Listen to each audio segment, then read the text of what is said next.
Hi, I'm Tawna, and today we're going to be reading something a little bit different from our normal fare. Instead of one of my risque romantic comedy scenes, we're going to be reading from an unpublished manuscript that's a little bit more of a quirky, cozy, funny, romantic mystery. So with me, as is often the case, is my husband, Craig, and he's going to be reading a part of Officer Max in a manuscript called A Tricky Undertaking.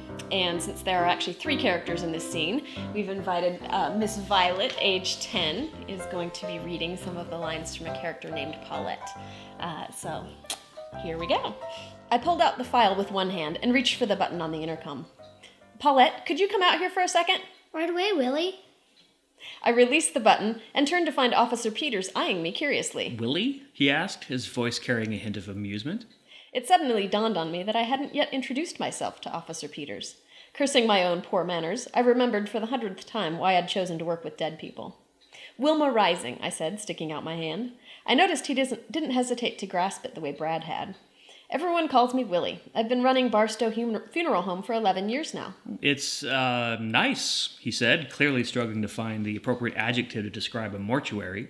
I smiled at him. I'll give you a tour sometime if you like, Officer Peters. I cross paths with law enforcement pretty regularly in this business. I may take you up on that, he said, returning my smile. You can call me Max, by the way. Officer Max, I said, trying it out. Max Peters, my mind continued. Max and Willie Peters. Willie Rising Peters. I grimaced. Just what I needed, more genitalia-inspired names. Feeling my face flushed, I studied the file in my hand, reacquainting myself with the particulars of my departed client. Just Max is fine, he said. So, Willie, do you have any family around here? I fought the urge to smirk at what seemed like a blatant effort to gauge my marital status. Nope, just me. My parents live in Bend, and I've got a sister in Seattle. You? Just me and my cat. I've got a grandmother in Texas, but the rest of my family, the rest of my relatives are all back east. I smiled up into brown eyes that were the exact color of a decomposed liver, a comparison I decided was best left unshared with Officer Max.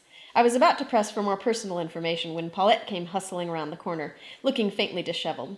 The smear of pink embalming solution still coated her cheek, and several clumps of hair had come loose from her prim chignon. You need to see me, Willie? Officer Max here needs help with a disinterment. Disinterment? Disinterment. 1 N, not 2. We're uncapping his urn, not suspending his apprenticeship. Paulette gave me a nervous look, clearly uncertain which part of my statement was humor and which part the reality. Holding the court order out to her, I hurried to explain. The state requires a licensed funeral home director to be present whenever they exhume human remains. Someone just needs to be there to observe. Observe? You know, make sure no one drops the urn or steals jewelry out of the casket or pokes the dead guy with a stick. I saw Paulette's eyes dart to Officer Max, clearly assessing which of those offenses he was likely to commit. Officer Max cleared his throat and offered Paulette a nice guy smile. It's really just to offer a hand with the, Columbarium, I supplied, noticing from the file in my hand that the deceased in question was now residing in a lovely bronze urn that was stowed in compartment 1679 at my favorite cemetery on this side of town. The fact that I can name a favorite cemetery may have something to do with my paltry dating situation. Columbarium, Officer Max repeated, eyeing me with a look that teetered somewhere between fascination and repulsion.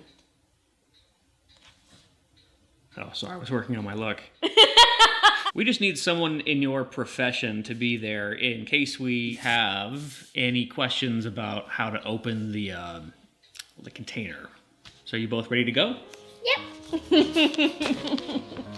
So that does it for our reading from A Tricky Undertaking. If you'd like to read more, please, I encourage you to sign up for our top secret exclusive reading group. You'll find the link in the newsletter. Thank you. Thank you, Violet. You gonna put your glasses on beforehand? Yes. Okay. Mm-hmm. No! For the record, we were talking to the dog, not the kid.